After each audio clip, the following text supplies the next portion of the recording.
Wala pang natatanggap na kopya o resolusyon mula sa korte ang Philippine National Police o PNP kaugnay sa desisyon ng Department of Justice o DOJ na sampahan na ng patong-patong na kaso ang pulis na may-ari ng baril na ginamit ng child in conflict with the law sa pamamaril sa San Jose National High School sa Tacloban City sa Leyte. Pero ayon kay PNP spokesperson, Police Colonel Allen Reyco, welcome development ito para sa kanila. Gitniko na magsisilbi itong aral sa mga pulis at iba pang gun owners kaugnay sa tamang pagtatago ng kanilang mga armas.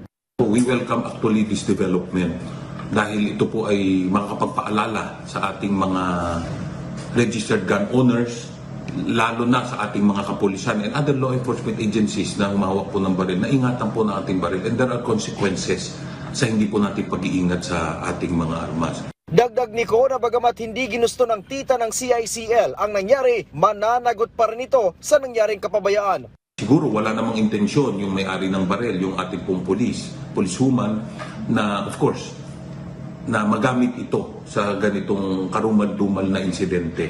Pero dahil nga sa kapabayaan, sa hindi tamang pag-iingat sa kanyang issued firearm, Kabilang sa kasong ipinasasampa ng korte ay kasong reckless imprudence resulting to multiple homicide at physical injuries.